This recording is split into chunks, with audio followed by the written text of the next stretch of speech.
Several big updates to share that happened last week. First, Tesla Vice President Ashok Elluswamy announced that FSD version 13.4 is coming. That's 13.4, 2 dot releases higher than 13.2.1 that's out right now. This release, he says, will include even better handling and will have audio inputs to help with detecting and reacting to emergency vehicles. We'll review all the new features that Ashok said will be coming in future FSD releases. These are what will make FSD feature complete. Second, Tesla's Actually, Smart Summon, and AutoPark are both now being distributed to Tesla cars in South Korea. This comes after these features made it to China. It's incredible that these smart driving features can work in many countries in any parking lot, really. Third, Honda and Nissan are set to begin merger talks. This is a canary in the coal mine showing how legacy automakers are now struggling with EV competition and are starting to fail. And fourth, Toyota has had to cut the price of its 2025 BZ4X by $6,000 amid low sales. So while we see Tesla rolling out new features going beyond electric vehicles and into full self-driving, we see the legacy automakers struggling to even get by. And the person that's going to help me just teach me everything that's going on around this, all this, tell me how to say the name of that Toyota model BZ4X. It's Brian White. He knows everything. Thanks, Brian. Yeah, I'm a big fan of the Buzz Forks. I met a gentleman who said, it's basically a Tesla. And I said, have you driven a Tesla? And he said, no. And I said, I know. Yeah, but don't you know Teslas are just iPads. Slap an iPad on a car, and that's what you got. Of course, it's that simple. Why didn't I think of it? Yeah, let's get into it. All right, let's get into it. So let's start off with this new feature that came out or coming out soon and upcoming, according to Ashok. FSD version 13 handles oncoming ambulance perfectly. There was no message shown on the screen, but FSD did not attempt to move forward until the ambulance passed, despite the light being green. Perfect behavior. So this is more and more, we're starting to hear people say that FSD seems to be understanding these emergency vehicles. But Ashok Elluswamy, who's the vice president of autonomy, right, AI at Tesla, he said even better handling, including audio inputs, is coming in FSD 13.4. He's referring to 13.4 already, which means he's driving it already, and it includes audio inputs. So you can actually hear emergency vehicles. You can hear sounds coming out there. But let's just, while we're here, let's listen to, watch this guy, what he was talking about. So there's a ambulance. FSD doesn't move until the ambulance is clear. Perfect. That's exactly what you want to see. A big one I had the other day when I was trying out version 13 says was here, the light turns green here. Yep. But for some reason it knew that it was an ambulance coming through, even though it says green, right? Yeah. Is red light handling is improved on version 13. I had a chance to go through an intersection where it was one of those yellows that hit at just the wrong time, and you could feel the car hesitate and then go, which is exactly what I would have done. My brain would have said hesitate, go. It was modeled on drivers just like me, and this is great to see. It's just this has been a big step forward in my opinion. Brian, what do you think is happening here? Chuck Cook asked the question, 13.4, what happened to 13.3? Is that for the improved parking or larger model size? And yeah, I fully expect that there will be a 13.3 coming out, but it's interesting. What's your thoughts on what might come 13.3?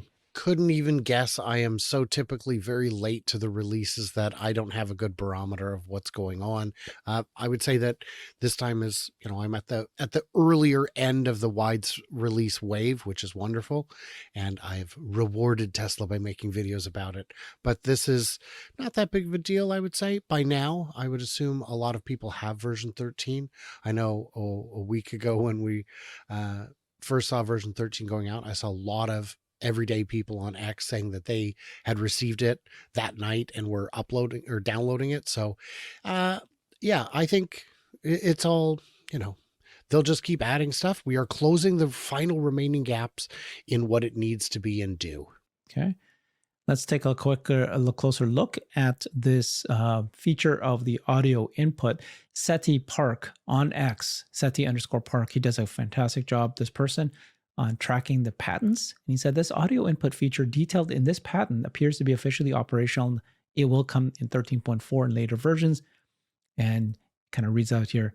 And it says, one or more sensors are attached to the vehicles to gather information used to generate the control of the vehicle. The sensors are devices that detect information related to the physical environment.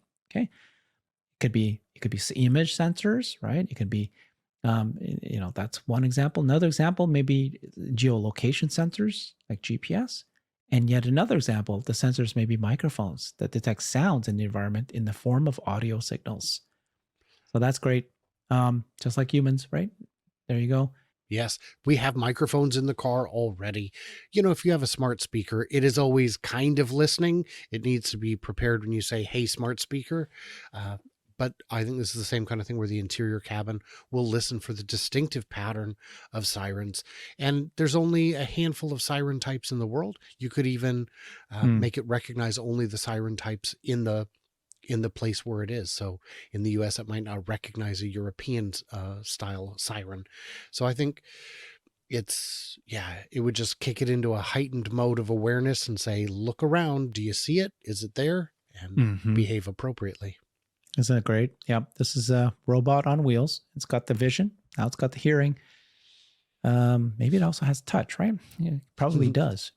Suspension of the wheels, right? It knows how hard it turns. It knows all that already. Well, that's why the holiday update included fart on sit, which you can assign to different seats of the car. Let's talk about the upcoming features. And so this is version 13.2.1. And this is the list that includes all this here. And it's amazing, right? 13.1, you're driving it. You're freaking out how great it is, just like everyone else is. But Brian, it doesn't even include these things that are still to come. 3 times model size scaling, 3 times model context length scaling. Okay, this is like taking advantage of the more compute the car has for training it. This is going to just make it even better. Audio inputs, so he talked about that. Now that he confirmed it will be 13.4. Improved reward predictions for navigation. Improvements to false braking and slower driving in parking lots. Support for destination options, including pulling over, parking in a spot, driveway, or garage. So now you can actually tell it to go into your garage, tell it to go to a very specific spot. Efficient representation of maps and navigation inputs, improved handling camera occlusions. Which ones of those do you want to address? Well, let's start with the improved handling of camera occlusions. The question I get asked a lot is, how is Tesla going to solve for the sun in its eyes? Yeah. And or fog? And I say, how do you handle it? Well, I put my hand over my face. Okay, that's good for sometimes. But if your brain could be trained to just ignore the sun and get better detail from what it can see, that could be sufficient. We've already seen vast improvements in camera occlusion performance over the past year, and I don't think it's unreasonable to say we're getting real close to all the way there. All right, and then what about the other features there? That's improved handling camera occlusions. Yes, a lot of these don't make sense to my brain. 3x model size scaling, 3x model context length scaling. I don't necessarily know what those mean. In terms of the improved parking, that's fantastic. You absolutely need that. Yesterday, I took the car to the bank and it said, you know what? I'm going to park right here in this legitimate parking spot for disabled parking. So, so close, so close. Hey man, I'm counting that as a success. If all it had to do was drop me off, that's a legit spot to drop me off and then go on about its merry robo-taxi day. So, merry robo-taxi way. Yeah. So I think that would work, but not for, I mean, we're getting very close. And I've had it park for me a couple times at stores where I didn't tell it to. I got to the Winco parking lot and I was hoping it would park. And then someone said, you have to put on the blinker. So I was like, ooh. So I put on the blinker and it shut off the blinker, put on the other blinker and parked me there between 2 spots. And I was like, so close, so close.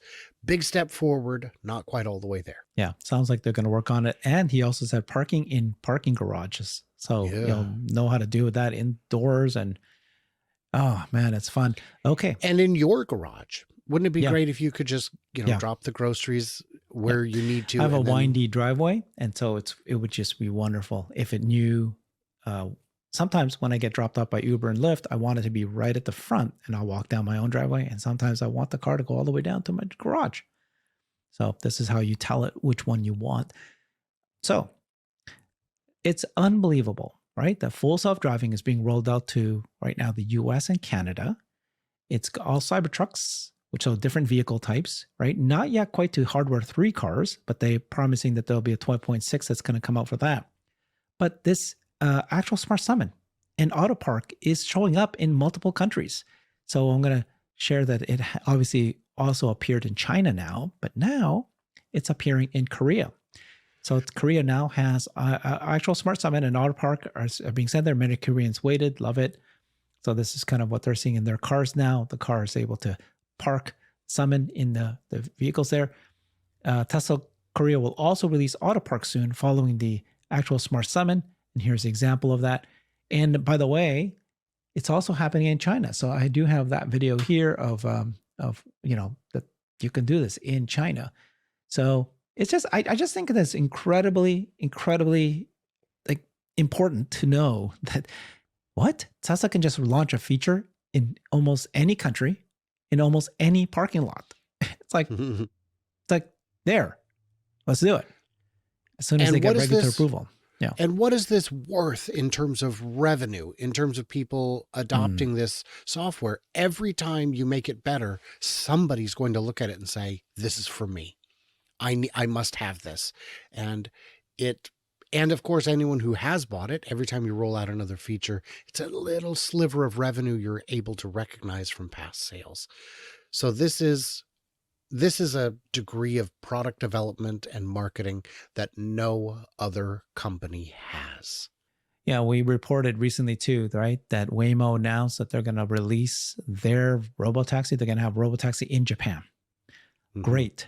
But then you find out when you drill into the article and what their plan is, they partnered with a taxi company there. And that taxi company has to physically drive those cars for 6 months. Then they need to map the locations. All the locations still need to be done before it can be turned into robotaxi. I mean, that's Are great, we going to do this one city at a time for the entire planet? Yeah. I'm understanding some of the obstacles that Waymo is facing. And it's going to cost them a lot of money. Yeah. Vast fortune. Okay, next big story here is Honda and Nissan. Our big companies are merging together. This marks the end of an era. Forever fiercely independent Honda bends to hard new realities, not because they want to, but because they have to. Michael Dunn is an auto industry expert based in China. I've interviewed him several times. I'm going to do it again soon. So this was reported in Nikkei to begin merger talks amid EV competition. And eventually, they're going to be a three-way tie-up between Mitsubishi. They've both been struggling so hard. You can see the two CEOs here. They don't look very happy. No. This is in Tokyo, March 15th. And they're going to start negotiations on a possible merger, which could ultimately be expanded to include Mitsubishi. A deal would create an automotive rival to Toyota that would effectively consolidate the Japanese auto industry into two camps and also provide Honda and Nissan with more resources to compete globally with larger peers. The move would follow a decision by the two companies earlier this year to work together on EV batteries and software. They floated the possibility of capital tie-up with Nissan. Can you give me money, Nissan? Yeah. Well, Honda and Nissan stopped short of confirming the report. Both issued statements that reiterated their previous pledges for future cooperation. We'll inform our stakeholders of any updates at an appropriate time. They plan to sign an MOU. They continue to compete with Tesla and the Chinese automakers. They had stalled revenue growth and lower profits, faces pressure from activist shareholder and daunting debt load. They unwound a 25-year strategic partnership with Renault recently. They're just in very big trouble. But some people anyways, are positioning this as, oh no, they're going to be a big competitor now because they're bigger. No. It doesn't work that way. If you look at Nissan's global sales over the past few years, you see an alarming trend. If you look at Honda's dominance from the days of the Accord, even 20 years ago to today, the Accord used to be, in many people's view, better than a Camry. That view has not been the same for the last at least 10, 15 years. The Honda sales are falling. So what we've got, especially when it comes to EVs, because Honda has got their partnership with GM to make the Honda e-Blazer. it's not a Honda. There's nothing Honda about it except CarPlay. And then you've got Nissan, who's really barely moved past the Leaf into the Nissan Ariya, which is decent. It's the blind leading the blind. They are both lucky to have a first generation car. The Honda did have a little, I think it was the E100 or whatever it was called, a very adorable little city car in Asia and Europe. Did not sell in tremendous volume, 100 miles of range. It's not going to. They've got brands. That's what they have left, is the brand recognition. Maybe sharing some of the R&D costs will help them, but they've got to get serious and they've got to do it quick. And I'm waiting for evidence of that being a possibility. And do you remember, I've been saying this, I've been repeating it several times over the years, but there is a pathway that you can see whenever a new disruptive technology comes and there's incumbents that are there. First thing that happens when a disruptive technology comes is that the incumbent says, we're going to do it ourselves too, right? We're going to make, downloadable streaming instead of DVDs. We're going to renting it. We're going to go copy them as well. They all try to do it as well. That's what these guys do. They try to make their own electric vehicles. Then many of them. Yeah. It'd be like if Blockbuster said, we're going to merge with Radio Shack.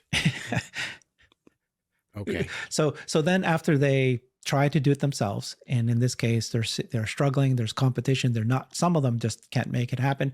What do they do next? They form consortiums. They talk to the other legacy makers and they go, hey guys, can we get together? Because if we get together, we can reduce our R&D, we can share our resources. We don't all have to do, a whole software team. We don't have to all try to do autonomy together individually. Let's pool our resources. But of course, consortiums don't work. No. It's crazy. Just usually doesn't work, right? Yeah. There's plenty of examples of it going not well for everyone. Yeah. Next step after that is then they'll partner with a low-cost supplier. And that is usually the Chinese. So you're Japanese, but the Japanese haven't done this yet. But we've seen all the Europeans, we've seen all the American automakers, they've partnered with the Chinese, especially trying to sell into China. What do? They just get the Chinese to make the Chinese car, and then they put the Mercedes brand, the BMW brand, the Ford brand logo on it, right? The nameplate on it. And then that's where they're at today. What happens when they fail? When that fails next, that's when they crawl to Tesla. And the real in the space. Yeah, the real trick is these companies have spent generations convincing their customers that they want a certain thing, and now they're not going to be selling it. And then they've spent decades convincing lawmakers to pass certain laws to protect them from the people that they now need to partner with.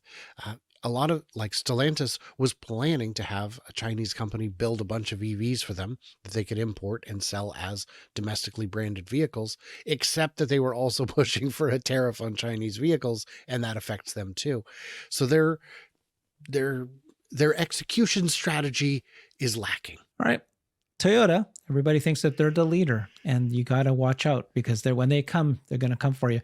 Well, the Toyota BZ4X, you called it the Buzz Forks, is way cheaper now. I love the article. The article says, hey, it's way cheaper now for 2025. Basically, they're cutting this car price by $6,000. And then, but basically this article position is really good, right? More black, less green, because there's this nightshade edition. It's going to make it look cool, blacked out car. And the price tag is lower, way lower. Electric crossover now starts well below $40,000, including Toyota's $1,395 destination charge. So it starts at $38,000, $6,000 less versus last year's model. That gets you a single motor XLE turning just the front wheels, still making 201 horsepower. Stepping up to the dual motor all-wheel drive costs $40,000, but you'll only get a 13, like that, $6,000 cheaper. Then later they explain why they did it, which is, so here's the list here. Okay, this is the prices now. Then there's this new Nightshade edition, blacked out, black badges, black doors. It's going to look really cool. Good. And then this looks cool. Basically, it's because of low sales. It is absolutely because of low sales. Right. Where is it though? I saw it in the article. I somehow I missed the article. Okay. So let's talk about the real problem here, which is good for you. You've dropped the price to $40,000, but there's no incentive on it. That means the much more expensive Tesla, which has the incentive, is the same price and it's a better car. Well, yes, but this is like $1,000 cheaper than the Tesla with the incentive. Yeah, for half the car, for less range, for less horsepower, for less everything. For 2 wheels instead of 4 of motion. This is less everything for about the same price. Hey, you're going to sell some just on the strength of your brand name, but I don't know if those buyers will be rushing back to get the next one you sell. Okay, Brian. Well, there you go. So we have a couple stories there where you got Tesla expanding. They got the full self-driving. They're adding new features to it. They're going to Korea. And you got the struggling Honda, Nissan merging. You got the Buzz Forks, low sales. And so they had to cut prices. Now, it's not still too early to say these guys are out, but they have made a commitment to go all hybrid, right? Everything's going to become hybrid now. What's your thoughts on that strategy? It'll work great over the short term. Toyota has a full lineup of hybrids. I think they have a hybrid of every model available. They are happy to go all hybrid across the board. And for the interim, that will help. That will give people the comfort of a gas car that they are used to, but with better mileage, with better opportunities to, save a little bit of money on down the road. If you compare the amount of gas you're going to be saving with the premium that they charge to get you into a hybrid, it's about a wash. It's not really a savings, but fortunately you've got a much more complex vehicle with twice as many systems to break, which is great for the dealerships because that's where they make all their money. And that's not true. They make a fortune selling cars too, but they want more. They want more money. So I think Toyota will do fine with this. When they get serious, I think they will be effective in EVs. They have fantastic engineering. They've always had great engineering. What they've lacked is conviction. And now that there's new leadership, now that the Toyota grandson is no longer the CEO, hopefully there's an opportunity to move forward into that future. It'll just be up to the board of directors if that's the way they want to go. People asking why is GM's CEO Mary Barra still there? Because she does what the board of directors wants. The board of directors is going in the wrong direction, and she's happy to lead that charge. Very happy that you were here explaining all this, Brian. Thank you very much. Follow him on his YouTube channel, FutureAza. You should check it out. It's the future, and it's got the Aza. It's like the Buzz Forks. No. Just kidding. All right, dude. Sorry. Should never connect you to Buzz Forks. That's just bad. Right. That's bad. All right, man. See you soon. Bye, everybody. I've created a website that is the most comprehensive resource for the Tesla investor. Please check it out. Simply go to my website at herbertong.com.